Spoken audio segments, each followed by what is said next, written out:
Welcome back students. तो आज हम एक नया टॉपिक शुरू शुरू करने जा रहे हैं, various purpose of valuation. English में हमने ऑलरेडी ये सारा सिलेबस कवर किया हुआ है। जो हमारे हिंदी वाले स्टूडेंट्स हैं उनके बेनिफिट के लिए ये हमने अभी हिंदी का सीरीज चला रखा है। ऑलरेडी हम मार्केट अप्रोच टू वैल्यूएशन जो 9 नंबर कैरी करता है, valuation of real estate 9 numbers का, 9 मार्क्स का। उसके बाद मार्केट अप्रोच, इनकम अप्रोच और कॉस्ट अप्रोच, तीनों की थ्योरी, एग्जाम्पल्स, कॉन्सेप्ट्स और केस स्टडीज ऑलरेडी हम कवर कर चुके हैं। अभी एज ऑफ नाउ हर एक टॉपिक का 7 नंबर का उसमें थ्योरी है और 26 नंबर की केस स्टडीज इनमें से आ सकती हैं। तो पुट टुगेदर लगभग 30 नंबर की थ्योरी और 26 नंबर की केस स्टडीज हम कवर कर चुके हैं हिंदी में भी, और इंग्लिश में हम पूरा 100% सिलेबस ऑलरेडी कवर कर चुके हैं। आज का जो टॉपिक है वेरियस पर्पस ऑफ वैल्यूएशन, ये 3 नंबर की थ्योरी कवर करता है। बट ये टॉपिक बहुत ज्यादा इंपॉर्टेंट है बिकॉज इसमें से बहुत सारे कॉन्सेप्ट्स हैं जो आपको केस स्टडीज के अंदर से कवर हो जाएंगे। और इसमें से आपको मैं एक अभी नेक्स्ट स्लाइड में दिखाऊंगा कि क्या सिलेबस है, और इसमें एक बोनस कंटेंट भी है। बोनस क्यों है? क्योंकि इसमें से ऐसा कुछ टॉपिक्स हैं जिसके बारे में बहुत सारे, इवन सिलेबस डिटेल में नहीं बताता है। इवन की जो आईबीबीआई की बुक है वो भी शायद बहुत अच्छे से नहीं नहीं एक्सप्लेन करती, और आरवीओज, बहुत सारे आरवीओज भी उस टॉपिक को कवर नहीं करते। तो वो, लेकिन उसमें से टॉपिक में से एग्जाम में क्वेश्चन आ जाते हैं, और इसलिए वो बड़ा इंपॉर्टेंट है जो हम आपको बताएंगे। तो देखिए, सिलेबस जो है बेसिकली वो ये है आपका, इसमें जो आईबीबीआई के सिलेबस लिखा हुआ है, valuation of properties for various purpose like bank finance, auction reserve, building insurance. Insurance का अलग से टॉपिक है, उसको उसके अंदर से भी केस स्टडी आ जाती है कभी कभी, उसको हम डिटेल में अलग से करेंगे। सेल परचेज, वैल्यूएशन, डिस्प्यूट इन कोर्ट्स, प्रोबेट, माफ कीजिएगा थोड़ा सा मेरा गला खराब है कई दिनों से, partition, rent fixation, stamp duty, capital gain tax, और ये आपका जो इनकम टैक्स का है, फिर लीज मॉर्गेज ऑफ प्रॉपर्टी। तो बेसिकली बहुत सारे पर्पसेस रहते हैं, डिफरेंट पर्पस के डिफरेंट वैल्यूएशन का पर्पस रहता है। फिर सेकंड हमारा वैल्यूएशन स्टैंडर्ड्स, और जो कंपनीज एक्ट के अंडर है, इंडियन अकाउंटिंग स्टैंडर्ड, ये 4-5 एक्ट्स हैं। तो ये बेसिकली कंपनी एक्ट तो बहुत बड़ा है, लेकिन हमें ये 4-5 टॉपिक एक्ट्स पे, इस पे फोकस करना है एग्जाम परस्पेक्टिव से। तो मैं आपको कीवर्ड बता देंगे यहाँ पे कौन कौन से कीवर्ड्स हैं, ताकि इनमें से अगर क्वेश्चन आए, जो कि मोस्ट लाइकली एक क्वेश्चन 1 नंबर का मार्क्स, थ्योरी मार्क्स आता है, तो कीवर्ड्स अगर दिमाग में रहेंगे तो आप उसको इजीली स्कोर कर पाएंगे। और 1 नंबर का थ्योरी मार्क इसके अंदर से भी आएगा आपका मोस्ट लाइकली, जो कि valuer as an expert witness in court, valuer की फंक्शन रिस्पॉन्सिबिलिटीज ये जो है इसमें से, या फिर प्रोफेशनल नेग्लिजेंस, इसके अंदर से भी 1 नंबर का क्वेश्चन मोस्ट लाइकली आ जाता है। और इसके बाद हम लास्ट में कुछ केस स्टडीज भी करेंगे, जिसमें कि एग्जाम्पल केस स्टडी करेंगे, और कैपिटल गेन मेथड्स और कॉस्ट इंडेक्स मेथड करेंगे इसमें। तो ये जो 2 मेथड हैं, ये आपको एक्सप्लिसिटली लिखा नहीं है सिलेबस के अंदर, लेकिन केस स्टडी बहुत बार आई है इसमें से, और आने की संभावना है। और जो कॉन्सेप्ट हम डिस्कस करेंगे उसमें से उस कॉन्सेप्ट की एप्लीकेशन मल्टीपल केस स्टडीज में मिक्स करके वो दिखा सकता है। इसलिए स्टूडेंट्स, ये वाला जो हम वेरियस पर्पस ऑफ वैल्यूएशन है, इसकी सीरीज के लगभग 10 से 12 वीडियोस बनेंगे इस पूरे चैप्टर के। 3 मार्क्स का है, लेकिन लंबा चैप्टर है, लंबा टॉपिक है, तो इसको अच्छे से सीखेंगे और करेंगे। देखिए, ब्रॉडली स्पीकिंग, जो हमारे पर्पस ऑफ वैल्यूएशन है उसको 2 पार्ट्स में बांट सकते हैं हम लोग, physical purpose and non physical purpose. तो आपने ये वाली स्लाइड जो है इसको भी दिमाग में डालना है कि कौन कौन से जो पर्पस है वो फिजिकल में फॉल करते हैं और कौन कौन से नॉन फिजिकल में। तो फिजिकल मतलब कि कौन कौन से, income tax, capital gain, stamp duty और municipal taxes on land building collected by local bodies. तो ये 4 पर्पस अगर आते हैं तो वो आएगा आपका फिजिकल फिजिकल पर्पस की कैटेगरी में, वो फॉल करेंगे 4 पर्पस। और बाकी जो बचे हुए पर्पस है, जैसे कि सेल परचेज हो गया, valuation dispute in courts, probate and partition, award of compensation for compulsory acquisition for of property for public purpose. तो जो लैंड एक्विजिशन एक्ट है, इसका अलग से टॉपिक भी है, उसके अंदर भी हम केस स्टडी देखेंगे, लेकिन थोड़ा सा टच यहाँ करेंगे उसको। फिर टेंजिबल एसेट्स का हो गया, owned by government of India, state government, PSUs, local bodies to a certain return on investment और करंट वैल्यू। जब वैल्यू उनकी बैलेंस शीट बनाते हैं तो बहुत बार उनकी वैल्यूएशन करनी पड़ती है प्रॉपर्टीज की, तो डिटेल में आगे देखेंगे इसको हम। Liquidation of asset for recovery of commissioner, high court, official liquidators, कि अगर हाई कोर्ट के पर्पज से प्रॉपर्टी का वैल्यूएशन करना है कि कुछ उसमें ड्यूज हैं गवर्नमेंट बॉडी के, स्टैट्यूटरी बॉडी के, उसके हिसाब से प्रॉपर्टी का वैल्यूएशन करके उसकी उसमें रिकवरी करनी है गवर्नमेंट डिपार्टमेंट को, तो वो भी नॉन फिजिकल पर्पज में जाएगा वो। रेंट फिक्सेशन, कि आपका रेंट का स्टैंडर्ड रेंट का जो हमने पास्ट में बात भी करी है, अगर स्टैंडर्ड रेंट निकालना है या रेंट फिक्सेशन करना है प्रॉपर्टी का, फिर रिन्यूअल का लीज का रिन्यूअल करना है, तो आपको पता होना चाहिए कि प्रॉपर्टी का वैल्यू कितना है, ताकि आप उसके अंदर से इनकम अप्रोच के बेसिस पे आप उसके अंदर से एक्चुअल रेंट निकाल सके, कि भी एक्सपेक्टेड रेंट कितना होना चाहिए depending on expected rate of return, उसके लिए भी वैल्यूएशन करवाता है बहुत बार। तो property valuation for mortgage and auction by bank, ये तो बड़ा कॉमन है कि जब प्रॉपर्टी, जब बैंक लोन के लिए प्रॉपर्टी रखता है अपने पास, तो उसकी मॉर्गेज करने से पहले उसकी वैल्यूएशन होती है, या फिर अगर बैंक प्रॉपर्टी को बेचता है कभी रिकवरी करने के लिए, तो फिर से वैल्यू और उसकी प्रॉपर्टी की वैल्यूएशन करता है ऑक्शन से पहले। फिजिकल पर्पज में देखिए, समझते हैं पहला पर्पज इनकम टैक्स पर्पज के लिए। तो अब देखिए इसमें कीवर्ड्स जो है वो सारे मैंने अंडरलाइन कर रखे हैं, तो आप ये सारे कीवर्ड्स दिमाग में डाल लीजिए। तो as per instructions of the client, if valuation is required for justification of amount spent on construction carried out, and the valuer shall use quantity survey method to calculate the cost of construction on date of valuation। तो अगर client आपके पास आ रहा है और वो justify, वो आपको बोल रहा है वैल्यूएशन कर दीजिए प्रॉपर्टी का, फॉर द पर्पज कि उसने कितना पैसा कंस्ट्रक्शन के लिए लगाया, इनकम टैक्स पर्पज के लिए। जब वेल्थ टैक्स में जब कैपिटल गेन निकाला जाता है, तो उसमें वैल्यूअर को बताना पड़ता है कि इसमें कॉस्ट कितनी लगी लगभग, जो बिल्डिंग बनी उसकी कोई खर्चा कितना हुआ उसके अंदर। तो उस मेथड को करने के लिए अगर वो वाले वैल्यूएशन करना है, तो वैल्यूअर एज ए वैल्यूअर आपको क्वांटिटी सर्वेइंग मेथड ही यूज करना है, ताकि आप जो कॉस्ट ऑफ कंस्ट्रक्शन निकाल सके as on date of valuation. तो इसमें ध्यान रखना है आपने, जिस दिन वैल्यूएशन हो रही है उस दिन की डेट का आप जो उसकी कॉस्ट ऑफ कंस्ट्रक्शन निकालेंगे। उसके बाद valuer can also do valuation by cost in the index method, इसको डिटेल में हम आगे बात करेंगे। If valuation is required for justification of investment made in acquiring rights in immovable property, the valuation shall be carried out as per definition of market value satisfying willing buyer and willing seller concept। तो अगर मान लीजिए valuation जो करनी है, जो आपको जो जो कस्टमर आपका आया है, नॉर्मली प्रॉपर्टी का ऑनर अगर वो आता है कि आपको बेसिकली प्रॉपर्टी एक्वायर करने के लिए, मतलब justification of investment made in acquiring rights in immovable property, तो बेसिकली लीज होल्ड प्रॉपर्टी, अगर मान लीजिए कोई प्रॉपर्टी लीज होल्ड है और उसमें सब लीज करना है या लीज करना है, तो एक्वायरिंग राइट्स हो गए, और प्रॉपर्टी को लीज सब लीज करने के लिए जो उसमें जो राइट्स जाएंगे, ईजमेंट राइट्स हो गए, कोई भी उसमें राइट है उसके अंदर एक्वायरिंग, उसको राइट को ट्रांसफर करना है, तो विलिंग बायर और विलिंग वाला सेलर वाला जो कॉन्सेप्ट है, जो मार्केट वैल्यू है वो निकालनी है। बेसिकली मार्केट वैल्यू के बेस पे ही आपको वो जो भी राइट्स मूव करने हैं उसकी वैल्यूएशन करनी है, और उसमें विलिंग बायर और विलिंग सेलर का कॉन्सेप्ट जो हमने ऑलरेडी समझा हुआ है, मार्केट वैल्यू के बेसिस जो निकालते हैं, जो कि बेस होता है विलिंग बायर और विलिंग सेलर के ऊपर, उसके बेस पे ही वैल्यूएशन करनी है। तो capital gain as on 1 April 2001, तो as per section 48 of income tax act 1961, जो ये लॉन्ग टर्म कैपिटल गेन का फॉर्मूला वो क्या है,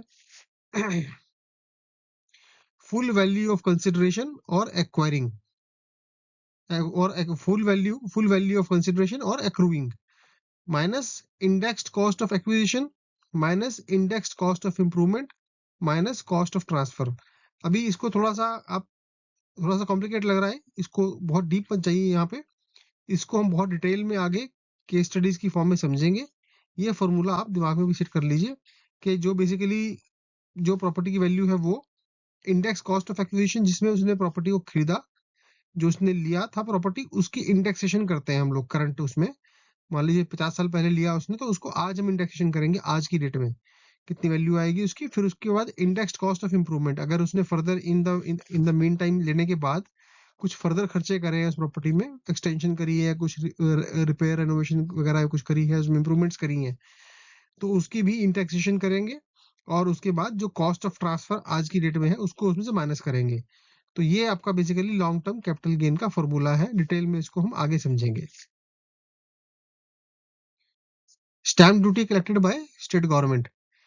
इन जो मैं आपको ये जो पर्पस समझा रहे हैं इसको ब्रीफ दिमाग में डालिए, बहुत ज्यादा डीप मत डालिए, बिकॉज एक एक पर्पस बहुत लेंदी है। लेकिन एग्जाम पर्सपेक्टिव से किसी एक टॉपिक के ऊपर थ्योरी क्वेश्चन ही आएगा। तो हम जो केस स्टडीज करेंगे, जो डीप एनालिसिस करेंगे, वो कैपिटल गेन और कॉस्ट इंडेक्स मेथड, जो पिछली स्लाइड में हमने दो टॉपिक्स की बात करी है, कॉस्ट इंडेक्स मेथड और कैपिटल गेन मेथड। ये जो दो प्रॉपर्टी पर्पस है उसके ऊपर हम डीपली फोकस करेंगे बिल्कुल आखिरी में। लेकिन अभी थ्योरी पर्सपेक्टिव से, एग्जाम पर्सपेक्टिव से एक नंबर का क्वेश्चन इसमें से आ सकता है कि इस पर्पस में आपको क्या होता है, बेसिकली थोड़ा सा ओवरव्यू पूछ लेगा आपसे एग्जामिनर। तो stamp duty collected by state government. In case of transfer of property, a stamp duty is required to be paid as per stamp manual published by the state. The valuer may be required to calculate circle rate value of the property. तो जो वहां पर stamp duty basically basically जब property का registration होता है तो वहां पर आपका स्टैंप लगते हैं। जो पटवारी होता है, सब रजिस्ट्रार होता है, वो बोलता है कि आप स्टैंप लेके आइए रजिस्ट्री करवाने के लिए। तो स्टैंप कितने लेके आने हैं, तो उसके हिसाब से वो प्रॉपर्टी का वैल्यूएशन होता है। नॉर्मली मेजोरिटी केस में जो स्टैंप की कैलकुलेशन होती है वो सर्कल रेट वैल्यू पे होती है। तो उस केस में अगर आपको वैल्यूएशन निकालनी है उसकी, तो वो सर्कल रेट पकड़ के उसके हिसाब से प्रॉपर्टी का वैल्यूएशन नॉर्मली निकाला जाता है। Municipal taxes on land and building collected by local government. तो अगर कोई प्रॉपर्टी टैक्स निकालना है किसी प्रॉपर्टी का, तो उस केस में जो लोकल बॉडीज रहती हैं वो एक फॉर्मूला बताती हैं कि आपको इस तरह से इसका प्रॉपर्टी का वैल्यूएशन करना है और उसके बेसिस पे हम इसका प्रॉपर्टी टैक्स बनाएंगे। तो मेजोरिटी ऑफ जो लोकल बॉडीज हैं वो कारपेट एरिया के कॉन्सेप्ट पे चलती हैं। लेकिन कुछ ऐसी बॉडीज भी हैं जो circle rate valuation and rental valuation, circle rate valuation and rental valuation को पकड़ के उसके बेसिस पे अपना प्रॉपर्टी टैक्स की कैलकुलेशन भी करती हैं। कुछ हम नॉन नॉन फिजिकल पर्पस समझते हैं अब। Cell purchase, valuation, dispute in cost, probate and partition. तो ये जो वैल्यूएशन है ये बेसिकली मार्केट वैल्यू पे बेस्ड होंगी। अगर इस तरह का प्रॉपर्टी का वैल्यूएशन करना है जिसमें कि सेल हो, परचेज हो, valuation dispute in cost, probate या पार्टीशन वगैरह। प्रोबेट मतलब जहाँ पे एस्टेट प्लानिंग में विल में कोई प्रोबेट आ जाए, तो इसको हम डिटेल में समझेंगे जब हम रियल एस्टेट लॉज पढ़ेंगे और लॉ जर्नल पढ़ेंगे। वहां पर हम प्रोबेट के बारे में बात करेंगे डिटेल में, क्या होता है, क्या मतलब है इसका, लॉ जर्नल के अंदर और डिटेल में बात करेंगे। लेकिन अगर अभी इतना रखिए कि इनमें से कोई भी पर्पज के लिए अगर आपको वैल्यूएशन करनी है तो आपको मार्केट वैल्यू निकालनी है। तो कई बार एग्जामिनर केस स्टडी में दे देगा कि आपको सेल परचेज के लिए वैल्यूएशन निकालिए या प्रोबेट वैल्यूएशन निकालिए, value calculate valuation for the purpose of probate, या फिर calculate value for the purpose of calculation of stamp duty.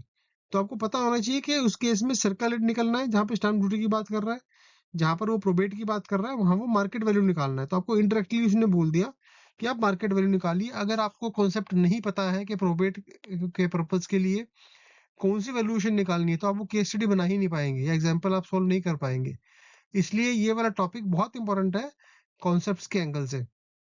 Award of compensation for compulsory acquisition of property for public purpose.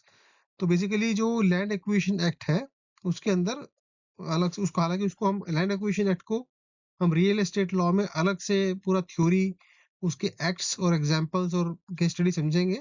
लेकिन अभी इतना समझिए कि अगर land acquisition act के अंदर किसी प्रॉपर्टी का वैल्यूएशन करना है तो उसके अंदर आपने नॉन मार्केट बेस पे आपको वैल्यूएशन करनी है। कीवर्ड क्या है, नॉन मार्केट बेस। और यहाँ पर क्या था, मार्केट वैल्यू, मार्केट बेस्ड, जो ऊपर वाला पर्पस था। Valuation of tangible assets owned by government of India, state government, PSUs, local bodies to a certain return on investment current value. तो यहाँ पर भी आपका जो वैल्यूएशन होगा वो मार्केट वैल्यू वाले कॉन्सेप्ट को सेटिस्फाई करते होगा। देखिए हमने ये सारी market value, non market value basis जो है हमने वैल्यूएशन ऑफ रियल एस्टेट में ऑलरेडी ये सारा हमने कवर कर रखा है, तो हम उसको ही कॉन्सेप्ट को रीअप्लाई कर रहे हैं। तो अगर इनमें से किसी भी पर्पज के लिए आपको एग्जामिनर बोलता है, एग्जाम में आता है कि आप करंट उसका निकालिए, government body want to assess understand current value of the property, तो आपको पता होना चाहिए कि वो मार्केट वैल्यू की बात कर रहा है।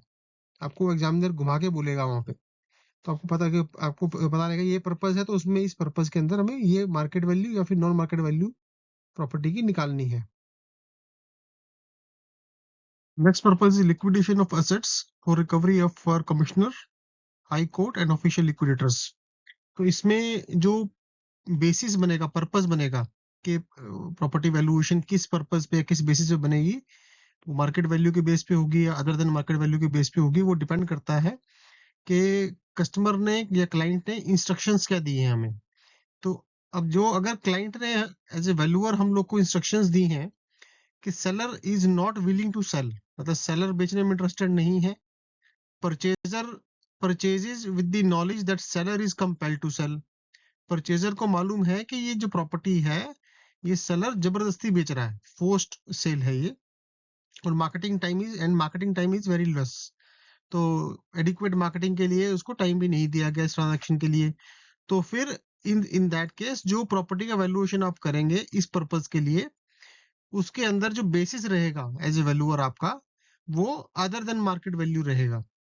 देखिए ये थोड़ा सा ना आपको इतना ही रट्टा मारना है, बिकॉज एग्जाम में थ्योरी क्वेश्चन में इतना ही आएगा, तो बहुत डीप नहीं जा रहे हम लोग, कीवर्ड्स में आपको बता रहा हूँ। यही क्वेश्चन पूछेगा कि इसमें बेसिस क्या रहेगा वैल्यूएशन का, market value other than market value, इसी तरह से क्वेश्चन आने वाला है आपको एग्जाम के अंदर। और अगर क्लाइंट ने हमें बोल दिया है कि वैल्यूएशन, अगर क्लाइंट ने बोला इंस्ट्रक्शंस दिए to carry out valuation as per definition of market value, कि अगर क्लाइंट बोल रहा है मार्केट वैल्यू दीजिए आप हमें, स्पेसिफिकली उसने बोल दिया, तो फिर आपको मार्केट वैल्यू करनी है। अगर वो नहीं बोल रहा मार्केट वैल्यू के लिए और वो बोल रहा है कि सेलर जबरदस्ती बेच रहा है, प्रॉपर मार्केटिंग नहीं है, और बायर को पता है कि सेलर फोर्सफुली बेच रहा है, तो फिर in that case market value आपको नहीं देनी है, अदर देन मार्केट वैल्यू आपको उसका जो वैल्यूएशन का बेसिस बनेगा इस पर्पज के लिए वो ये रहेगा। अगर वो पर्पज रेंट फिक्सेशन है at the time of leasing and renewal of lease, तो उस केस में basically in case the lessee और ऑक्यूपेंट जो किराएदार है, who are not protected under rent act, valuer service में be required to fix the rent as under. तो अगर रेंट एक्ट लग गया फिर तो ये अलग चीज हो गया, स्टैंडर्ड रेंट का अलग तरीका है। लेकिन अगर वो रेंट कंट्रोल एक्ट नहीं लग रहा है प्रॉपर्टी पे, तो एक वैल्यूअर की सर्विस ली जा सकती है कि उसका रेंट कैसे निकालना है उस प्रॉपर्टी का। तो कैसे निकलेगा? Rent of the building is fixed upon the basis of certain percentage of annual interest as capital cost and all possible annual expenditures as outgoing. तो ये परसेंटेज जो रेट ऑफ इंटरेस्ट है या एक्सपेक्टेड रेट ऑफ रिटर्न है, और आउटगोइंग्स और types of rents, ये हमने सारा डिस्कस किया हुआ है इनकम अप्रोच टू वैल्यूएशन में। The net return is worked out based on capital cost and year purchase. तो ईयर परचेज भी हम डिस्कस कर चुके हैं इनकम अप्रोच टू वैल्यूएशन में, रिएटरेट नहीं करेंगे यहाँ पे। If capital cost is known, this may be worked out by any method of valuation.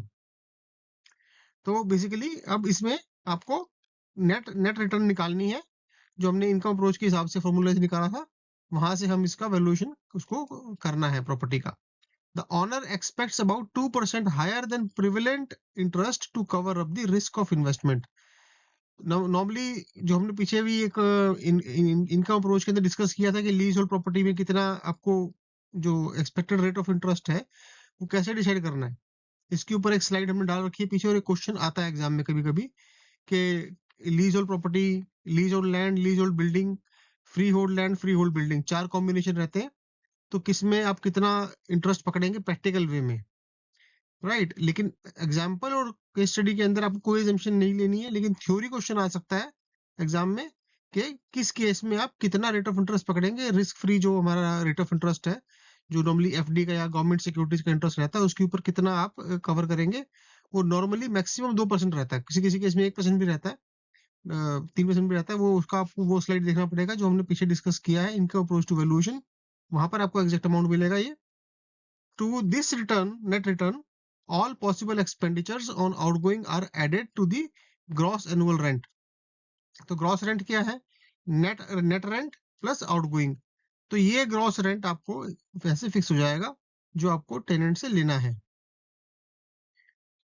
Property valuation for mortgage and auction of banks, तो अगर वो इस पर्पज के लिए आप कर रहे हैं तो as per section 5 of banking regulation act the valuer need to provide valuation basis market value concept only unless any other basis of valuation like force sales value is divided by the bank.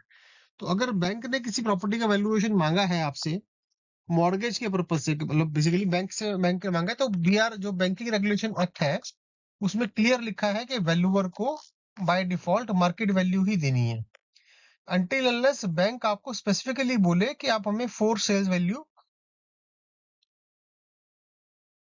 या फिर और कोई value distress value या four cells value या और किसी type की valuation bank आपसे स्पेसिफिकली आपसे डिमांड करे।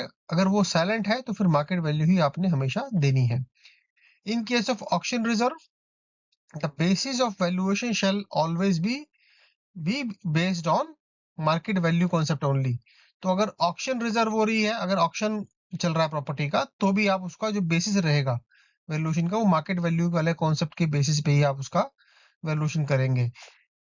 ये जो इतनी स्लाइड्स हम कर रहे हैं इसमें से एग्जामिनर आपसे क्वेश्चन ही पूछेगा कि इस पर्पज के लिए अगर वैल्यूएशन कर रहे हैं उसका बेसिस क्या होगा। थ्योरी क्वेश्चन इतना ही आने वाला है आप इतना, इसलिए हम उतना ही फोकस कर रहे हैं ज्यादातर इसके अंदर। Insurance of immovable and immovable property, basis of valuation depend on type of policies. तो अगर प्रॉपर्टी है इमूवेबल या फिर मूवेबल, जैसे मशीनरी या कोई कार वार है कुछ तरह से, तो उसके अंदर जो बेसिस रहेगा वैल्यूएशन वो डिपेंड करेगा किस तरह की पॉलिसी है। तो reinstatement cost new, indemnity basis और such other basis as identified in the fire contract और पॉलिसी। तो इसमें आप इतना समझिए, इंश्योरेंस वाला अलग चैप्टर हम पढ़ेंगे और डिटेल में, तो उसमें हम सारे केस स्टडीज एनालिसिस डिटेल में करेंगे। लेकिन पर्पज के एंगल से इतना ध्यान रखिए, थ्योरी के एंगल से, कि अगर इसमें क्वेश्चन आता है तो आपने यही टिक मारना है कि it depends on types of policy. इतना ही क्वेश्चन पूछा है कि व्हाट इज दी पर्पस, तो आपको टिक मारना it depends on type of policy which is under consideration. और पॉलिसी के केस में नॉर्मली सारे के सारे आपको टर्म्स कंडीशन पॉलिसी डॉक्यूमेंट में लिखा रहेगा कि आपको उसमें क्या क्या कोविनेंट्स पकड़ने हैं और उसके बेस पे वैल्यूएशन की जाती है। डिटेल में हम इसको इंश्योरेंस पॉलिसी वाला जो चैप्टर है वहां पर इसको हम कवर करेंगे with examples and case studies. IFRS, international financial reporting standards, इसकी फुल फॉर्म भी याद कर लीजिए।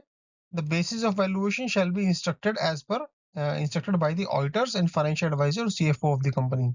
तो अगर वो IFRS के लिए जो नॉर्मली जब बैलेंस शीट बनती है कंपनीज की, तो बहुत सारी कंपनियां बोलती हैं कि हमारी प्रॉपर्टी का वैल्यूएशन कर दीजिए ताकि हम एग्जैक्ट रिपोर्टिंग उसमें कर सकें। IFRS के अंदर रिक्वायरमेंट रहती है।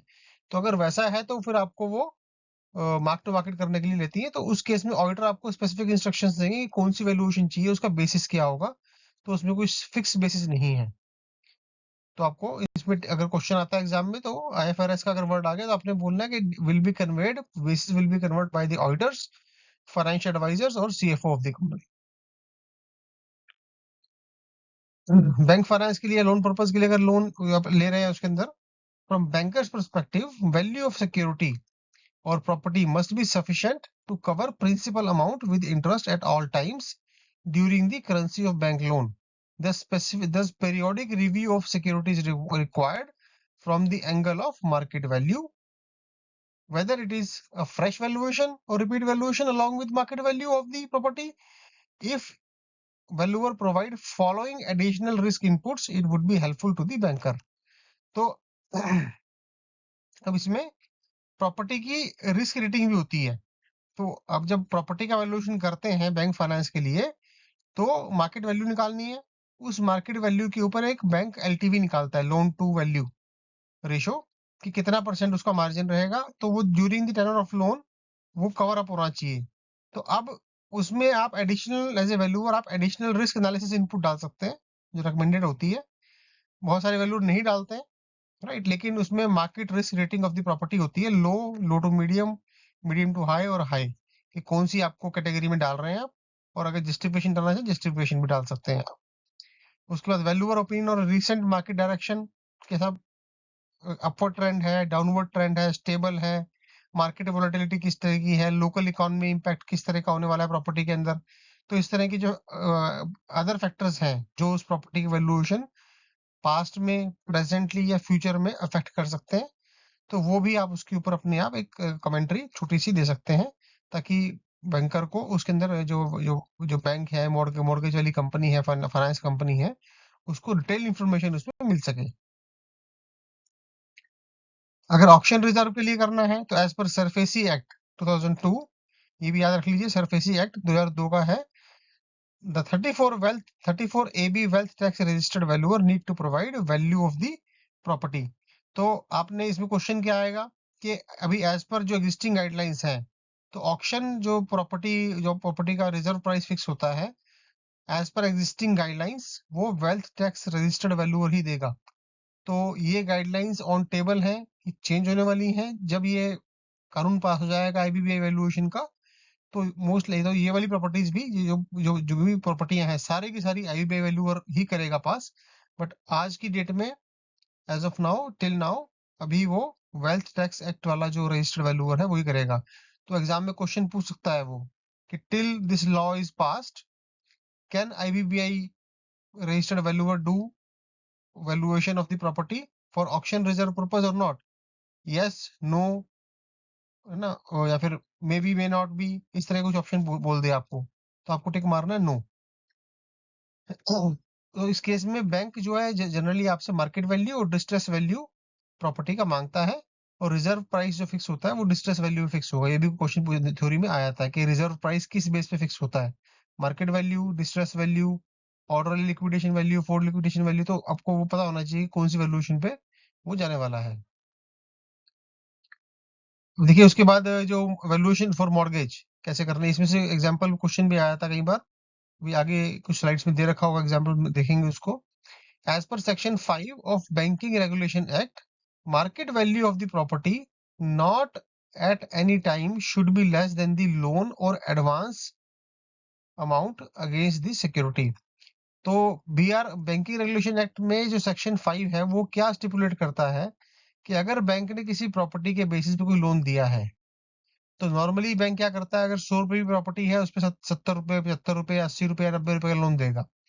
लेकिन मान लीजिए वो लोन 30 साल का है, तो 30 साल के अंदर अंदर जो लोन का अमाउंट है, प्रॉपर्टी का प्राइस ऊपर नीचे हो सकता है, आज प्रॉपर्टी 100 रुपए की है, कल को मान लीजिए 6 महीने बाद प्रॉपर्टी वैल्यू 80 रुपए हो जाती है, फॉर एग्जाम्पल डाउन हो जाती है प्रॉपर्टी, और लोन उसका रहता है 90 रुपए दिया था, 90 लोन रह गया 88 रुपीज का, तो लोन अमाउंट ज्यादा हो गया और वैल्यू प्रॉपर्टी कम हो गई। तो बैंकिंग रेगुलेशन एक्ट क्लियर कहता है कि साहब किसी भी स्टेज में वो कम नहीं होना चाहिए, इसलिए वो कम ना हो कभी भी, वो मार्जिन बना रहे, इसलिए बैंक थोड़ा सा एक्स्ट्रा मार्जिन रखते हैं, जिसको बोलते हैं मार्जिन मनी, कि साहब 100% प्रॉपर्टी के ऊपर बैंक्स नॉर्मली अवॉइड करते हैं उसको फंडिंग करने के लिए।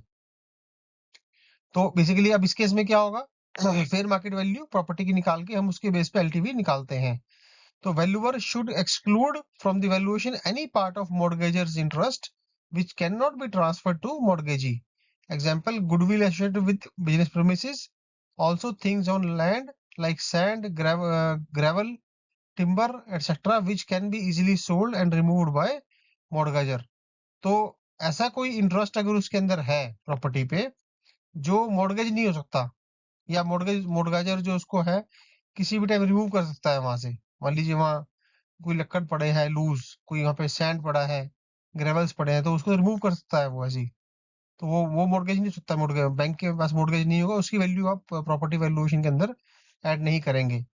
Possible future increase in valuation of A speculative nature, जैसे कि आपको लगता है कि आप जब वैल्यूएशन करने गए आपको किसी ने बोल दिया कि पास में साहब एयरपोर्ट आने वाला है, या कुछ में कुछ प्रॉपर्टी प्राइस बढ़ जाएगा, 2 महीने बाद बढ़ने वाला है, ट्रेंड और बढ़ जाएगा, तो आप बढ़ने वाला रेंट को आप कंसीडर नहीं करते। जो इन्फॉर्मेशन पब्लिक डोमेन में है, अगर मान लीजिए एयरपोर्ट आने वाला है कुछ दिन के बाद, तो अगर वो इन्फॉर्मेशन पब्लिक डोमेन में है, तो उसका प्राइस के ऊपर इम्पैक्ट आ चुका है, आज की डेट में सबको पता लग गया।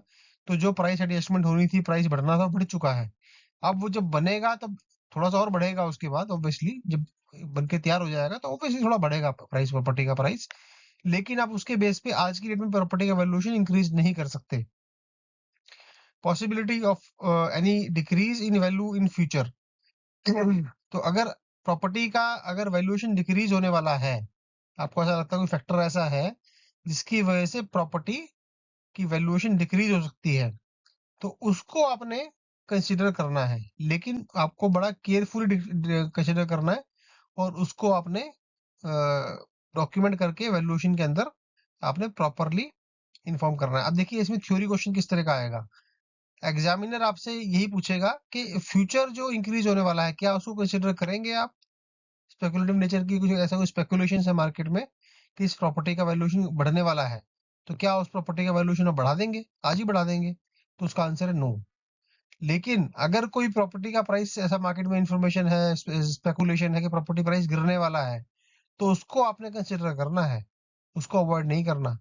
ये एक की पॉइंट है जो कि एग्जाम में कभी कभी क्वेश्चन पूछ लेता है इसके अंदर एग्जामिनर, या फिर इस पॉइंट पे पूछ लिया जो अंडरलाइन किया है मैंने, कि किसी भी स्टेज पे जाके लोन का अमाउंट प्रॉपर्टी वैल्यू से कम नहीं हो सकता as per section 5 of banking regulation act. Allowance should be made for any capital expenditure which may be necessary in future.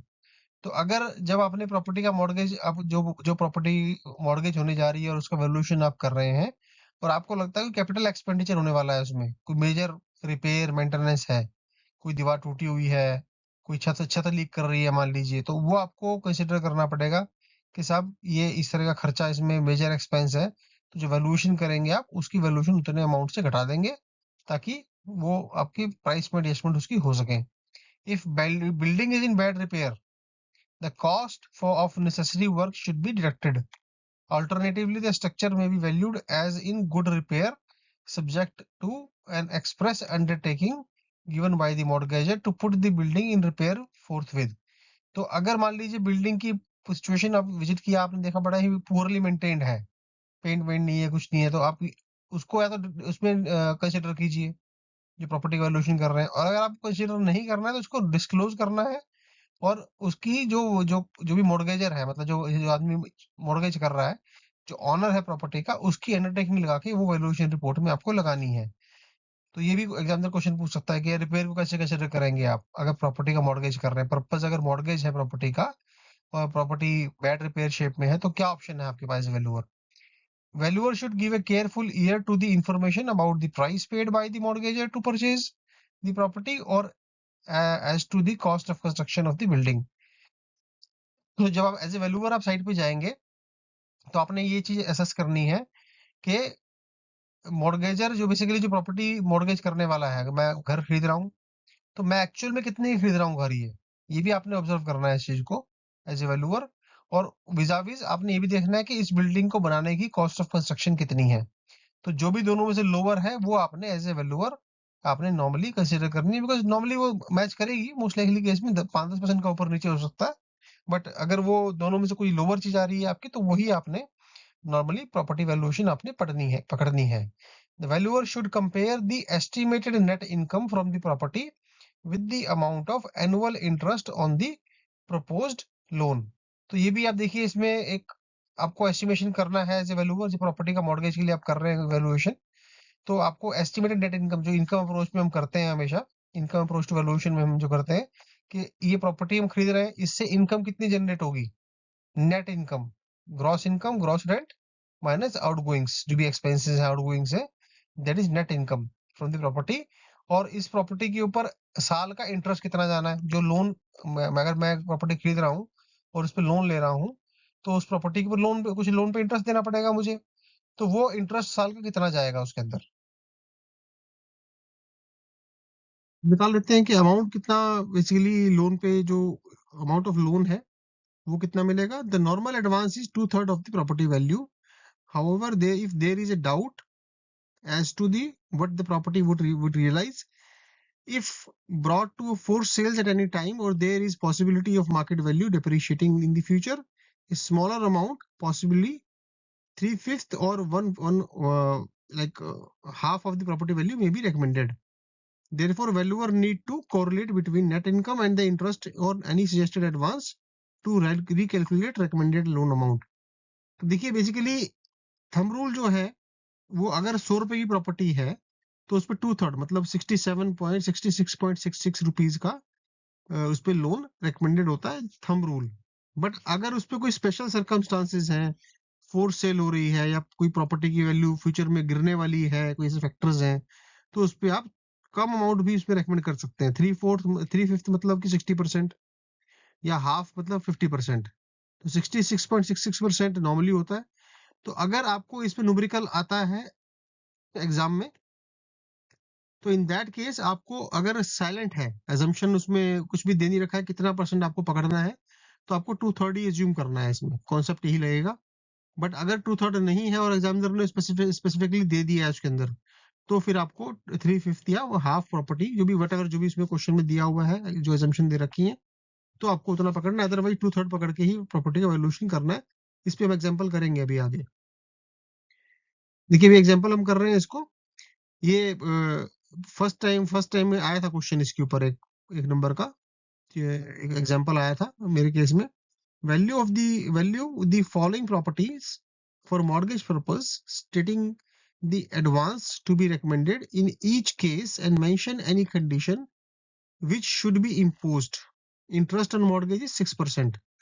तो आपको एज ए वैल्यूअर एक अमाउंट रेकमेंड करना है कि मॉर्गेज के लिए प्रॉपर्टी का वैल्यूएशन करिए आप मॉर्गेज पर्पस के लिए, और उसके ऊपर कितना आप लोन दे सकते हैं।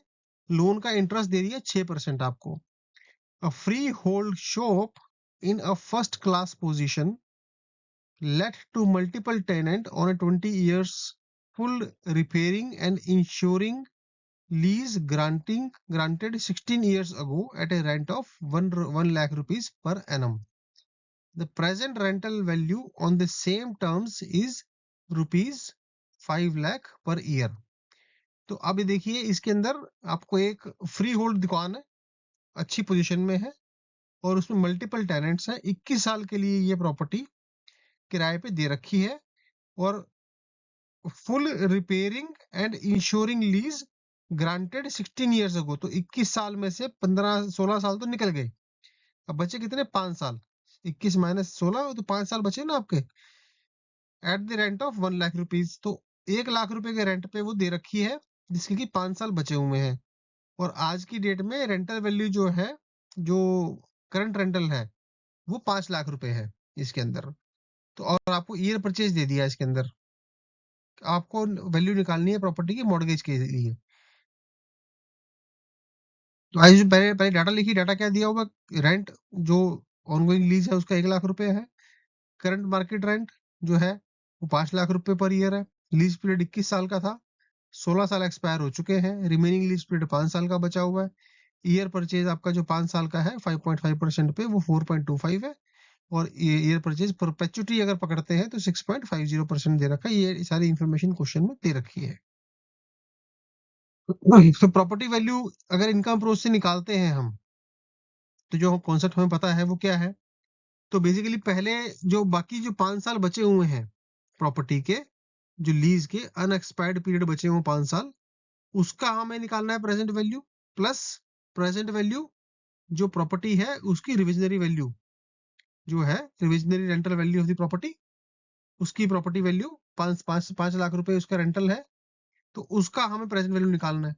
तो अब लीज रेंट 1 लाख रुपए है, और उसका ईयर परचेज जो दे रखा है 5 साल का, वो दे रखा है 4.27। और जो मार्केट रेंट है वो 5 लाख रुपए है, और उसका हमें जो परपेचुअल ईयर परचेज दे रखा है वो दे रखा है 11.23। तो जब ये फॉर्मूले में डालेंगे यहाँ पे, तो हमारी प्रॉपर्टी की जो वैल्यू आ जाएगी वो आ जाएगी 60,42,000 रुपए। करेक्ट। लेकिन अब देखिए मैक्सिमम लोन अमाउंट रिकमेंडेड कितना होगा इस केस में? Lower of 2। तो पहला फॉर्मूला क्या है? 2/3 ऑफ द प्रॉपर्टी वैल्यू। 2/3 कितना आ गया? 60 लाख का 2/3 आ गया 40 लाख रुपए, पहला नंबर 1। उसके बाद जो एनुअल इंटरेस्ट है, देखिए यहाँ पर ये चीज ट्रिकी है। अभी जो थ्योरी में समझाया पीछे मैंने आपको, थ्योरी में समझ नहीं आया, लेकिन यहाँ समझ में आया कॉन्सेप्ट आपको कैसे है कि एनुअल इंटरेस्ट 6% है। अब 40 लाख रुपए अगर लोन दिया, उसका 6% इंटरेस्ट कितना बनता है? 2,40,000 रुपए। करेक्ट। इसका मतलब क्या हुआ कि अब बिल्डिंग से जो रेंट है वो 1 लाख रुपए आ रहा है, और जो उसका इंटरेस्ट कॉस्ट है वो है उसकी ₹2,40,000।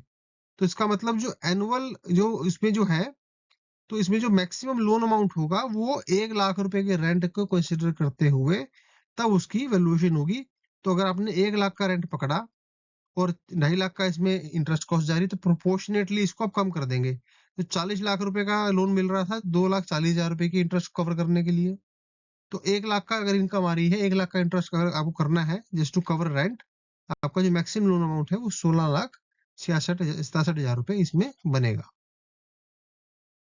देखिए, अब जो हमने पिछले एग्जांपल में देखा कि अगर मान लीजिए बैंक चाह रहा है कि उसके ऊपर थोड़ा हायर लोन अमाउंट को सैंक्शन किया जाए, तो बैंक उस केस में 2/3 से ऊपर की वैल्यू का भी, जो हमने घर के डवेलिंग यूनिट का वैल्यूएशन किया, उसके ऊपर जो 2/3 के ऊपर जो वैल्यूएशन आ रही है, जैसे पिछले एग्जांपल में देखा, उसके ऊपर अगर एडवांस करना है, तो बैंक कर सकता है। अगर period payments by the borrower including both period payments by the borrower include both interest and proportion of principal, मतलब कि जैसे हाउसिंग लोन के केस में इंटरेस्ट प्लस प्रिंसिपल दोनों ईएमआई का पार्ट होता है। तो इसलिए आपने देखा होगा कि हाउसिंग लोन में नॉर्मली जो लोन अमाउंट है वो ज़्यादा होता है। बट अगर लोन अगेंस्ट प्रॉपर्टी है, तो इसमें खाली इंटरेस्ट ही पे करना होता है कई बार आपको। एक ओवरड्राफ्ट मिल गया आपको लोन अगेंस्ट प्रॉपर्टी और प्रिंसिपल आपका कांस्टेंट रहता है और आप महीने का इंटरेस्ट पे करते रहिए और आप उसको चला सकते हैं। तो उस केस में जो अमाउंट है, लोन अमाउंट है, वो नॉर्मली कम होता है।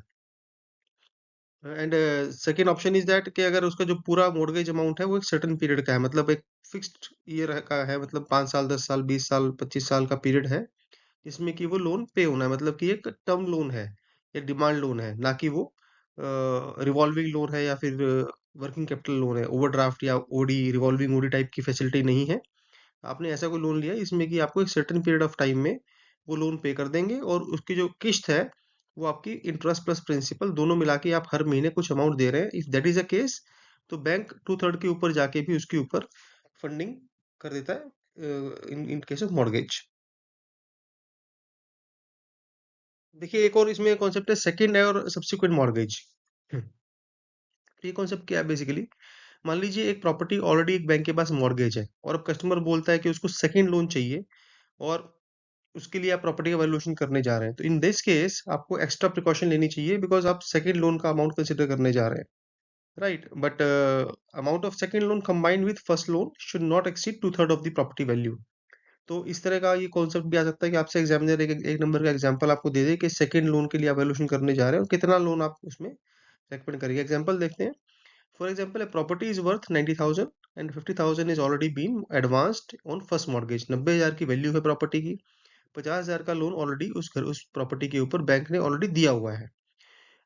In order to keep total advance of 2/3 only, 10,000 can be advance in the mortgage, second mortgage. So 90,000 की वैल्यू थी, उसका 2/3 बनता है 60,000। टोटल एलिजिबिलिटी बनती है 60,000 रुपए। 60,000 में से 50,000 already first mortgage, first loan के फॉर्म में दे रखा है। अभी अगर सेकंड लोन चाहिए सेम प्रॉपर्टी के ऊपर एडिशनल लोन चाहिए, तो वो 10,000 का ही बचेगा। 60,000 माइनस 50,000, मतलब कि 10,000।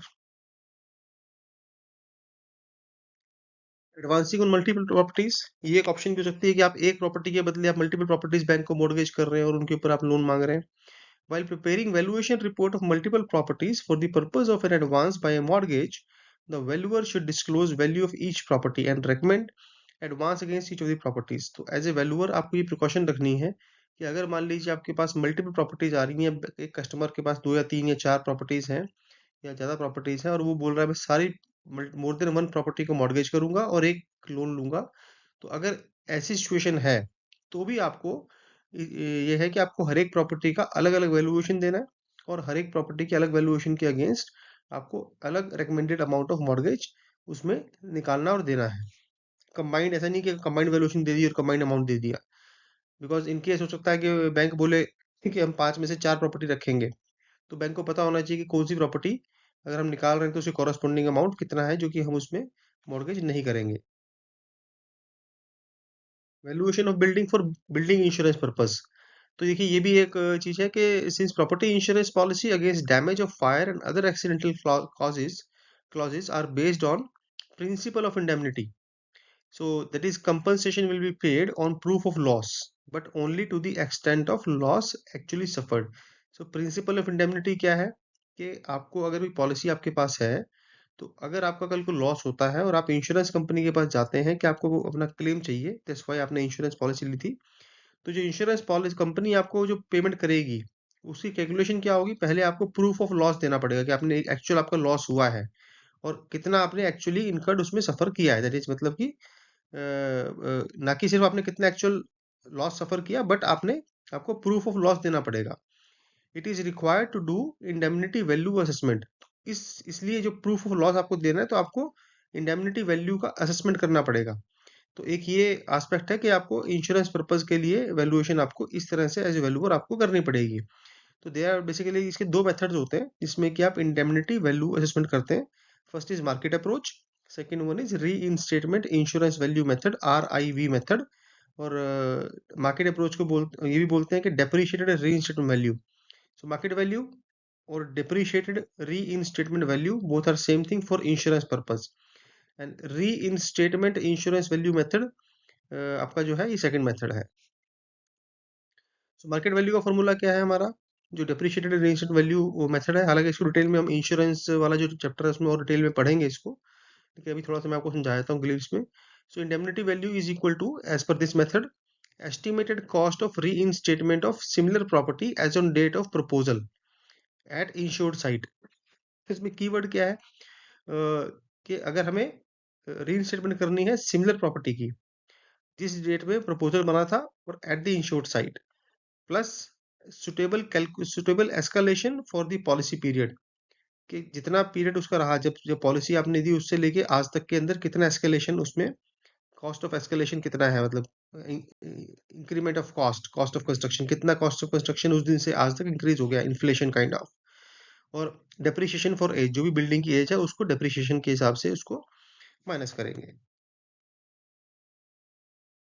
और RIV मेथड जो है उसमें क्या होता है? एस्टिमेटेड कॉस्ट ऑफ रीइंस्टेटमेंट, मतलब कि material plus labour of similar property as on date of proposal at insured site, plus suitable escalation for the policy period, जब से पॉलिसी कटी आज तक के लिए कितना एस्केलेशन उसमें, कितना इन्फ्लेशन है। Suitable escalation for reinstatement period which may extend beyond the policy period. Thus, this policy will pay in the event of loss damage without any deduction for depreciation. तो इसमें क्या है कि पिछले वाले मेथड में हमने डेप्रिसिएशन कंसिडर किया था, इसमें डेप्रिसिएशन नहीं होगा इस केस में। मतलब कि सुटेबल एस्केलेशन फॉर री इंस्टेटमेंट पीरियड विच में एक्सटेंड बियॉन्ड पॉलिसी पीरियड। तो एक इसमें री इंस्टेटमेंट पीरियड रहता है जो कि पॉलिसी पीरियड के बाद भी हो सकता है। इसको डिटेल में हम इंश्योरेंस पॉलिसी चैप्टर में और डिटेल में पढ़ेंगे, लेकिन इतना समझिए कि पॉलिसी कट गई, फिर पॉलिसी पीरियड है, उसके बाद एक री इंसिडेंट पीरियड और भी होता है। तो अगर उसके अंदर कोई एस्केलेशन है वो भी इसमें कवर होता है, और डेप्रिसिएशन इसमें माइनस नहीं होगा। तो चलिए अब एग्जांपल देख लेते हैं। मान लीजिए एक बिल्डिंग है जिसका कि री इंस्टेटमेंट इंश्योर्ड वैल्यू 8 करोड़ रुपए है और डेप्रिशिएटेड वैल्यू उसकी 5 करोड़ 60 लाख रुपए है as on date of policy. जिस दिन पॉलिसी हुई उस दिन के ये रेट उसकी वैल्यू है। इंश्योरेंस प्रीमियम जो दिया हुआ है वो दिया हुआ है 65 पैसे पर 1000 रुपीज। अगर मान लीजिए 65 पैसे दिया हुआ है तो इसको आपने 1000 ही मानना है, पर 1000 ही मानना है, बिकॉज वो स्टैंडर्ड लैंग्वेज होती है। एग्जाम में आपको मोस्ट लाइकली केसेस में ये दिया रहेगा 65 पैसा पर 1000 रुपीज। बट अगर ये पर 1000 नहीं भी मेंशन्ड है वहां पर, तो भी आपने 65 जो भी पैसा है उसको पर 1000 ही मानना है। अब इसमें क्वेश्चन में तीन चीजें पूछी है इसने। इंश्योरेंस प्रीमियम कितना होगा अगर आप री इंस्टेटमेंट वैल्यू पकड़ के री इंस्टेटमेंट क्लॉज के साथ पॉलिसी लेंगे। अगर आप नए स्टूडेंट हैं और री इंस्टेटमेंट क्लॉज आपको नहीं पता है तो प्रीवियस सेशन आप इंश्योरेंस का जरूर देख लीजिएगा। मार्केट वैल्यू मेथड से निकालना है। Claim amount paid in both cases if building gets totally damaged and actual cost of reinstatement of building as on date of damage is 900 lakhs and depreciated replacement cost is 800 lakhs 8 crore रुपए। और तीसरा वो पूछ रहा है आपका कि मतलब ये अगर लॉस हो गया, पूरा लॉस हो गया, बिल्डिंग का टोटल लॉस हो जाता है और जिस दिन लॉस हुआ उस दिन बिल्डिंग की जो वैल्यू है, री इंस्टेटमेंट वाला जो क्लॉज है पूरी वैल्यू आरसीएन जो है वो 900 9 करोड़ की है। और डेप्रिशिएटेड रिप्लेसमेंट कॉस्ट मतलब मार्केट वैल्यू 8 करोड़ रुपए है।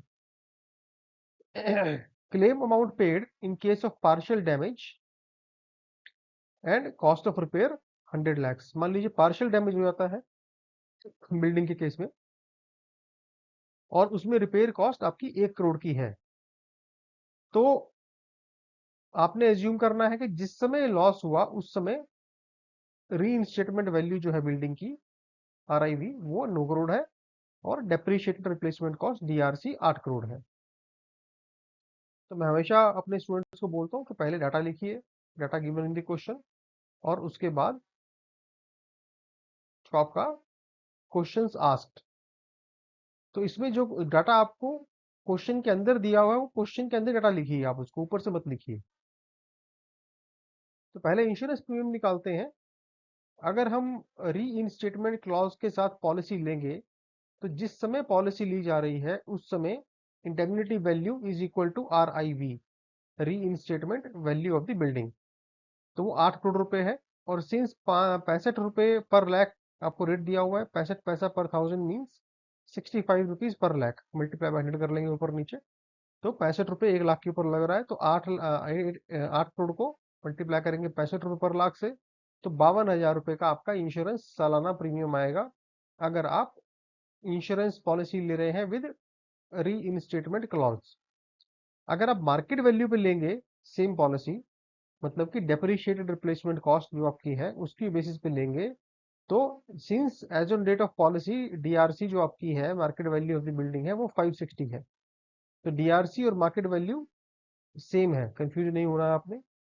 और प्रीमियम आपका सेम 65 रुपए पर लाख है, तो 34,800 रुपए आपका प्रीमियम आ गया अगर आप डीआरसी या फिर विदाउट रीइंस्टेटमेंट क्लॉज अगर पॉलिसी खरीदते हैं।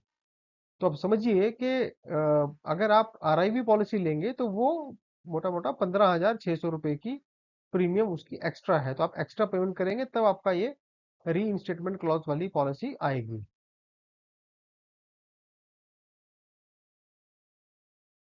अब इसमें देखिए क्लेम पे आउट पूछ रहा है कि जिस समय डैमेज हो रहा है प्रॉपर्टी, जिस समय क्लेम दिया गया उस समय आरसीएन आपका है 9 करोड़ का और डीआरसी आपका है 8 करोड़ का। अब आरआईवी मेथड से अगर आप निकालेंगे claim payable, since as on date of claim जो आपका इंश्योर्ड कवरेज है, इंश्योरेंस कवरेज है वो 8 करोड़ का है, but actual claim is 900 lakh, जो कि ज्यादा है इंश्योर्ड अमाउंट से, तो विच एवर इज लोअर, तो इस केस में 8 करोड़ का क्लेम मिलेगा और 1 करोड़ का इंश्योर्ड को अपनी पॉकेट से खर्चा सहन करना पड़ेगा। अब दूसरे केस में अगर वो मार्केट वैल्यू पॉलिसी ले रखी है और टोटल लॉस हो जाता है बिल्डिंग का, और उसके अंदर समझिए कि आरसीएन 9 करोड़ का है और डीआरसी 8 करोड़ का है, तो सिंस टोटल लॉस है तो मैक्सिमम जो उसमें क्लेम बनेगा वो क्या बनेगा, डीआरसी, एक्चुअल डीआरसी और सम insured which ever is lower. तो अब इस केस में डीआरसी आपका दिया हुआ है 8 करोड़ का, सिंस सम इंश्योर्ड 5 करोड़ 60 लाख रुपए है आफ्टर डिडक्टिंग ऑफ डेप्रिसिएशन, तो क्लेम पे आउट कितना होगा 560 का बनेगा, इसका मतलब 3 करोड़ 40 लाख रुपए इंश्योर्ड को अपनी पॉकेट से बियर करनी पड़ेगी, बिकॉज 9 करोड़ का टोटल खर्चा उसका आने वाला है। अब इसी केस में मान लीजिए पार्शियल लॉस हो जाता है 1 करोड़ रुपए का, तो उस केस में क्लेम पे आउट जो बनेगा वो बनेगा आपका claim amount multiply by some insured divide by current value of the asset. तो अब अगर आरआईवी प्रॉपर्टी है, आरआईवी इंश्योरेंस है, मतलब कि इंश्योरेंस पॉलिसी विद री इंस्टेटमेंट क्लॉज है, तो करंट वैल्यू कितनी बनेगी आरसीएन। बट अगर वो मार्केट वैल्यू वाली है तो current value of the asset बनेगी आपकी डेप्रिशिएटेड रिप्लेसमेंट कॉस्ट। तो ये आपने ध्यान रखना है, और सम इंश्योर्ड दोनों पॉलिसीज में अलग अलग रहेगा। तो क्लेम अमाउंट तो आपका सेम है 1 करोड़ रुपए, क्लेम पे आउट आरआईवी पॉलिसी अगर रहेगी तो 1 करोड़ का क्लेम है आपका, टोटल एक्सपेंस जो 1 करोड़ का है, लेकिन 8 करोड़ की आपने पॉलिसी ली थी सम इंश्योर्ड, और 9 करोड़ का आपका इसमें करंट वैल्यू आ रहा है। तो हमने अंडर इंश्योरेंस कोशिएंट और सम इंश्योर्ड और insurance value of the property already पीछे वाले चैप्टर्स में कर रखी है, तो अगर आपने वो चैप्टर्स नहीं देखे तो आप प्लीज देख लीजिए, तो आपको और भी ज्यादा क्लैरिटी आ जाएगी कि अंडर इंश्योरेंस क्वेश्चन क्या होता है। तो टेक्निकली ये आपका अंडर इंश्योरेंस क्वेश्चन ही है। तो अब इसमें 8 करोड़ का आपने इंश्योरेंस लिया था और आज की वैल्यू 9 करोड़ की आ रही है, तो उसी प्रोपोर्शन में 88.80 लाख का आपको इसमें एक्चुअल क्लेम ही पास होगा। बनिस्पत अगर मान लीजिए आपने आरआईवी पॉलिसी की जगह नॉर्मल पॉलिसी ली है, और जो कि 5,60,000 रुपए का सम इंश्योर्ड है, और 1 लाख का 1 करोड़ का आपका इसमें एक्चुअल लॉस है, और हमने डिनोमिनेटर में यहाँ पर 8 करोड़ रुपए लिया, बिकॉज यहाँ पर सिंस ये मार्केट वैल्यू पॉलिसी है तो आपको डीआरसी पकड़ना है। यहाँ पर जो प्रॉपर्टी वैल्यू आएगी that is depreciated replacement cost, जो कि एग्जाम में 8 करोड़ रुपए दिया हुआ है। तो इस फॉर्मूले में डालेंगे तो आपका जो क्लेम पे आउट आएगा वो 70 लाख रुपए यहाँ से आ जाएगा। तो इसका मतलब क्या हुआ कि जनरली री इंस्टेटमेंट क्लॉज वाली जो पॉलिसीज होती हैं वो आपको बेटर प्रोटेक्शन देती हैं जनरली, बट नॉट 100% ऑलवेज, और इसीलिए उनका प्रीमियम भी जनरली, प्रीमियम तो हमेशा ज्यादा ही रहेगा उसका, बट क्लेम पे आउट जो है वो जनरली ज्यादा होगा, बट वो कम भी हो सकता है किसी सर्कमस्टांसेस में। आप एक बार इंश्योरेंस वाले केसेस को देख लीजिएगा। Valuation of properties for sale and purchase purpose. Sometimes a buyer of a property may seek a valuation report from the valuer. Valuer should prepare the report assuming the client has no idea about the property. Thus, the valuer, along with fair market value of the property, should also provide all other information like description of the property, structural quality, specification, accommodation, state of repair, its potentialities, defects, etc. तो देखिए, अगर किसी client ने आपको valuation report बनाने के लिए बोला है और उसमें उसने बोला है कि उसका पर्पस जो है वो असर्टन करना है property value for the purpose of sale और परचेजिंग दी प्रॉपर्टी, तो आपने एज ए वैल्यूअर ये समझ के चलना है कि उस क्लाइंट को कुछ जीरो नॉलेज है प्रॉपर्टी के बारे में, तो आपने प्रॉपर्टी की वैल्यू भी बतानी है, और साथ में जो भी उसकी स्ट्रक्चरल क्वालिटीज है, स्पेसिफिकेशन है, अकोमोडेशन है, स्टेट ऑफ रिपेयर है, कोई अगर उसमें डिफेक्ट्स है, पोटेंशियलिटी है, वो भी आपने उसको इंटीमेट करनी है, ताकि बायर को ये ना हो कि उसने आपने उसको बताया नहीं, वो बायर तो आपकी रिपोर्ट के ऊपर रिलाय कर रहा है। तो आपने ध्यान से सारा चीज देखना है और अपनी रिपोर्ट को प्रॉपरली फिलअप करके वही अपने क्लाइंट को देना है। Valuation of properties for valuation disputes in courts. In case of dispute arising between client and valuer, the court seeks an opinion of another government registered valuer। मान लीजिए आपकी जो वैल्यूएशन रिपोर्ट है वो आपने दी, उसके बाद आपकी जो वैल्यूएशन रिपोर्ट थी उसको आपके क्लाइंट ने या बैंक ने चैलेंज कर दिया कि ये हमें एक्सेप्टेबल नहीं है। तो अब उस केस में क्या होगा कि आप दोनों या फिर आपका जो पार्टी है वो कोर्ट में जा सकता है और वहां पर बोल सकता है कि देखिए ये इस वैल्यूअर ने हमें जो रिपोर्ट है वो कम दी है या ज्यादा दी है। तो वो चैलेंज होने के केस में कोर्ट क्या करेगा, अपना एक गवर्नमेंट वैल्यूअर उसके लिए प्रॉपर्टी के लिए अप्रूव करेगा।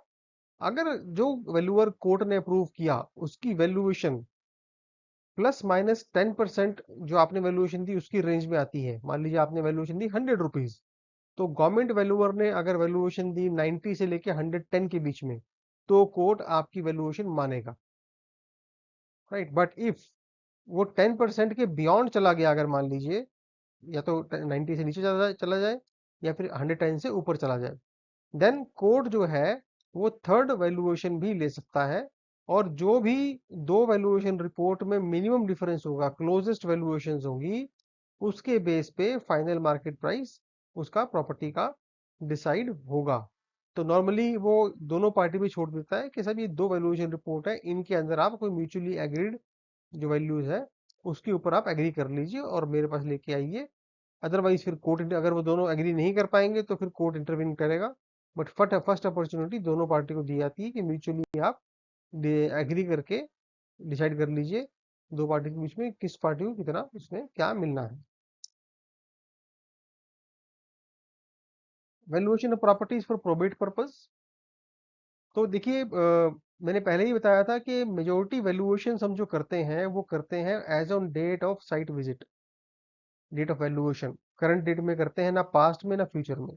बट कुछ एक्सेप्शंस हैं, जैसे कि लैंड एक्विजिशन एक्ट हो गई, जैसे कि कैपिटल गेन टैक्स की वैल्यूएशन हो गई, जैसे कि आपकी प्रोबेट की हो गई, तो आपकी इस तरह की कैपिटल गेन वैल्यूएशन होगी। तो कुछ वैल्यूएशन आपकी वैसी होती हैं जो आप एक स्पेसिफिक डेट पे आप उसको करते हैं।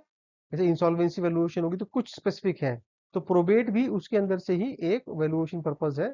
क्योंकि प्रोबेट की जो वैल्यूएशन होगी, जो वैल्यूएशन आप करेंगे प्रॉपर्टी की प्रोबेट पर्पज के लिए, उसकी आप जो है उसको आप करेंगे जिस दिन उसकी डेथ होगी, डेथ ऑफ द पर्सन, जो ऑनर है उसकी डेथ हुई, उस दिन की आप उस प्रॉपर्टी का वैल्यूएशन करेंगे for the purpose of probate of A will.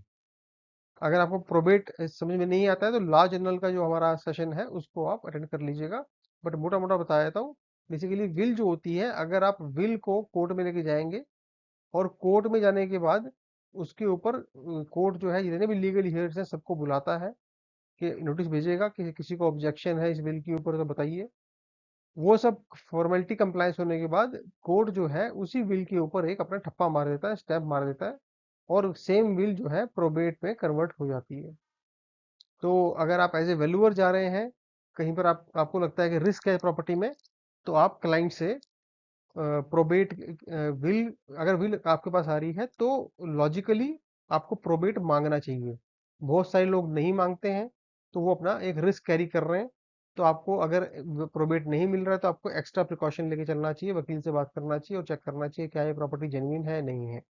The duty is charge on whole of the property passing on deemed to pass in case of death and varies from state to state as per state stamp act। तो purpose क्या होता है इस valuation, probate valuation का? जब किसी की death हो जाती है तो उसके बाद जब उसकी प्रॉपर्टी ट्रांसफर होती है तो उसके ऊपर एक स्टैंप ड्यूटी पे करनी पड़ती है, जो कि रेवेन्यू स्टैंप, रेवेन्यू कॉस्ट है, रेवेन्यू डिपार्टमेंट का कॉस्ट है, जो कि स्टेट गवर्नमेंट लेती है। तो हर एक स्टेट का अपना अपना उसके अंदर चार्जेस है, वो आपको निकालना है। वो पहले वैल्यू निकलेगी, फिर उसके परसेंटेज 1%, 2%, 4%, जो भी परसेंटेज है उतने अमाउंट का उस पर चार्ज लगाया जाएगा।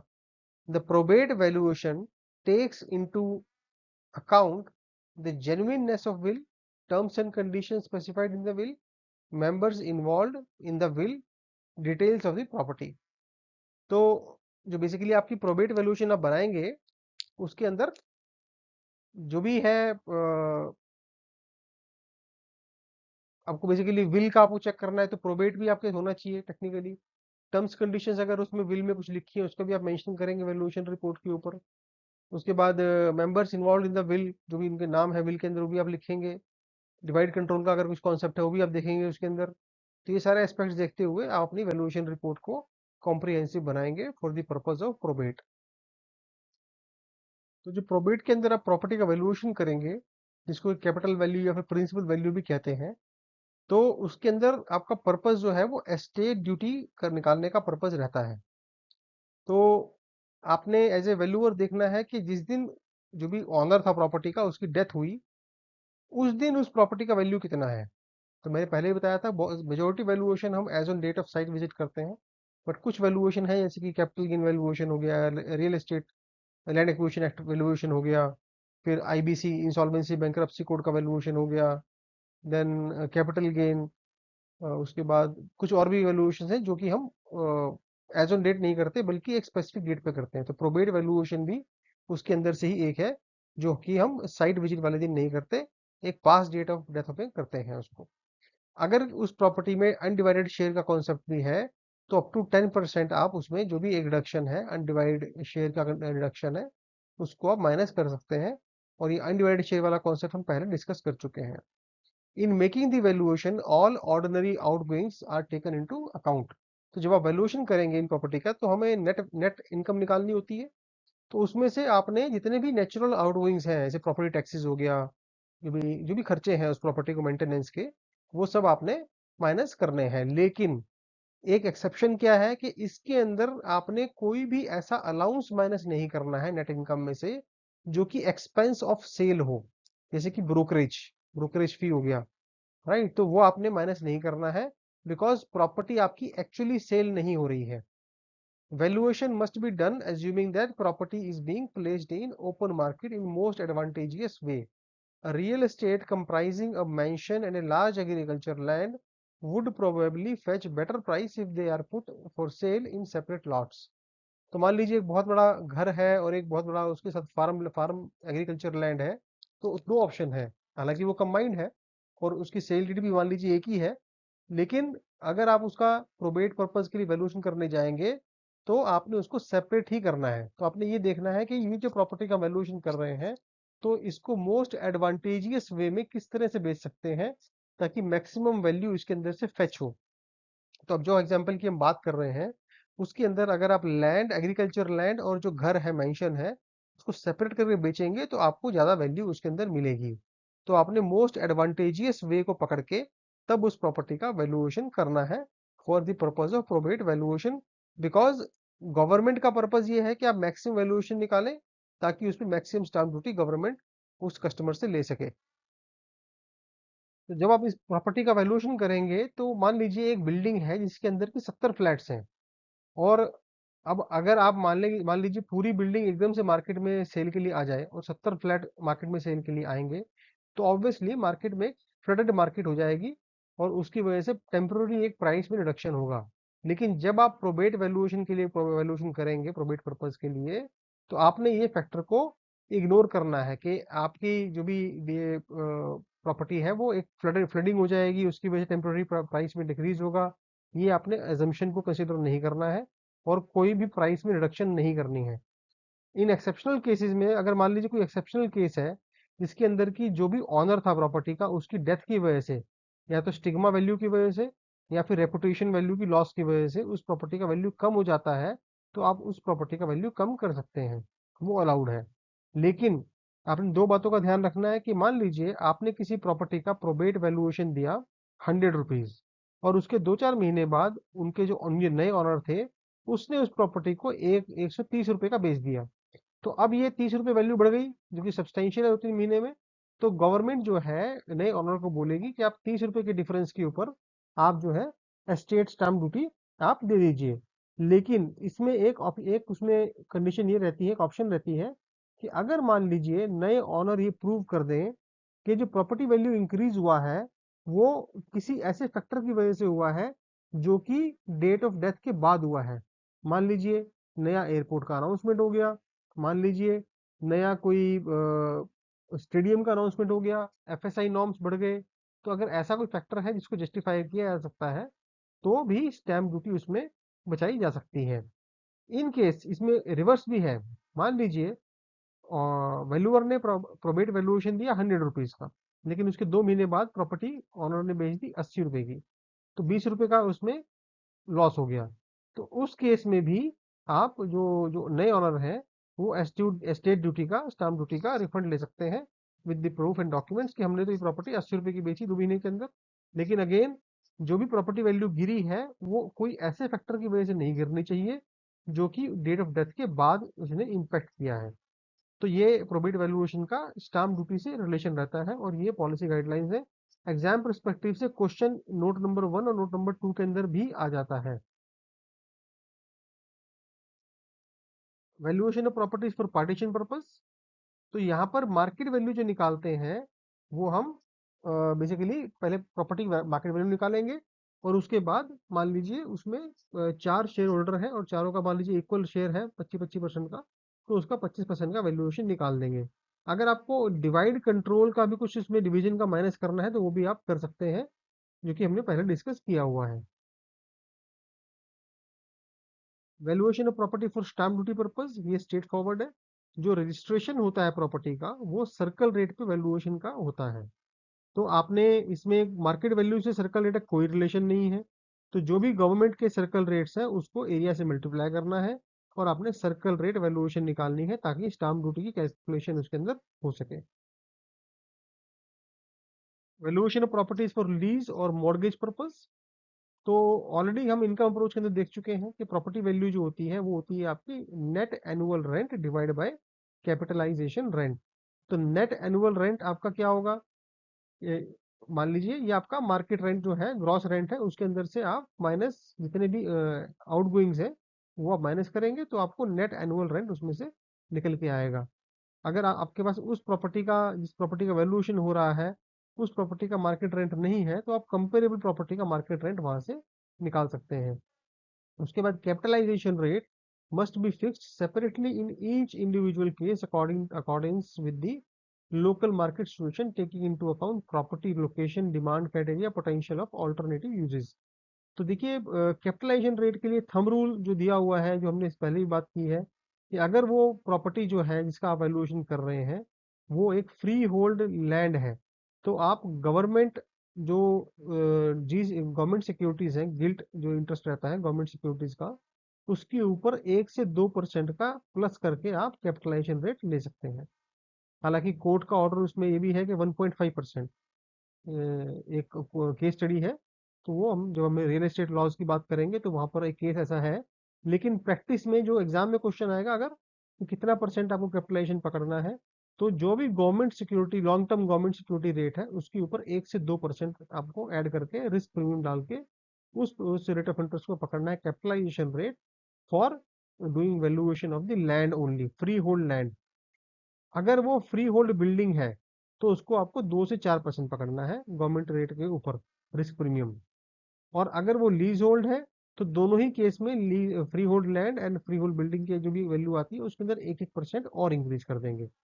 तो ये आपका बेसिकली कैपिटलाइजेशन निकलेगा और उससे आप प्रॉपर्टी वैल्यू निकाल सकते हैं। Valuation of for reserve price of for auction, reserve price for auction is fixed as distress value, which is normally 80 to 90% of the market value. For example, the client may wish to sell the property at a short notice because the local authority has served notice of repair on him, or and he does not want the trouble of complying with them. मान लीजिए basically auction आदमी तब करता है जब उसको थोड़ा सा स्ट्रेस रहेगा, प्रेशर रहेगा, जल्दबाजी में बेचना है। तो जो रिजर्व प्राइस फिक्स होता है ऑक्शन का, वो डिस्ट्रेस वैल्यू के बेस पे नॉर्मली फिक्स होता है। और डिस्ट्रेस वैल्यू नॉर्मली प्रैक्टिस के केस में अगर आप बात करेंगे, प्रैक्टिकल केस में, तो 80 से 90% होता है मार्केट वैल्यू का, अगर आप प्रैक्टिकली फील्ड में जाएंगे करने के लिए। बट एग्जाम परस्पेक्टिव से आपको अगर न्यूमेरिकल आता है, तो उसमें तो आपको दिया रहेगा कि डिस्ट्रेस वैल्यू कितना परसेंटेज रहेगा मार्केट वैल्यू का, कोई एजम्पशन का स्कोप नहीं है। बट अगर ये पूछ लेता है एग्जामिनर कि नॉर्मली कितना परसेंट रहता है, तो आपने लिखना है 80 to 90%। Valuation of share in property, तो मान लीजिए कोई प्रॉपर्टी मल्टीपल ऑनर्स के नाम पे है, जॉइंट ऑनरशिप के नाम पे है। हम को ऑनरशिप और जॉइंट ऑनरशिप की पहले ही बात कर चुके हैं, कई बार बात कर चुके हैं इसके ऊपर। तो अगर जॉइंट ऑनरशिप में प्रॉपर्टी है और बहुत सारे ऑनर हैं उसके, तो ऑब्वियसली कोई भी बायर प्रेफर करता है कि एक सिंगल ऑनर से डील करे, इंस्टेड की वो 8-10 ऑनर से डील करे, अनटिल अनलेस उसको वो प्रॉपर्टी लोअर प्राइस पे मिले।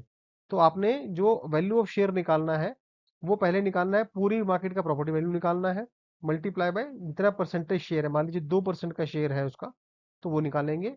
और उसके बाद reduction for disadvantages in the undivided control, तो डिवाइड कंट्रोल के नाम पे जो भी रिडक्शन करनी है, ये जो इनकन्वीनियंस है उसको कंपनसेट करने के लिए आप उसको डिवाइड कंट्रोल के नाम पे एक रीजनेबल अमाउंट का रिडक्शन करेंगे। नॉर्मली 5-10% की रेंज में डिवाइड कंट्रोल इज फाइन।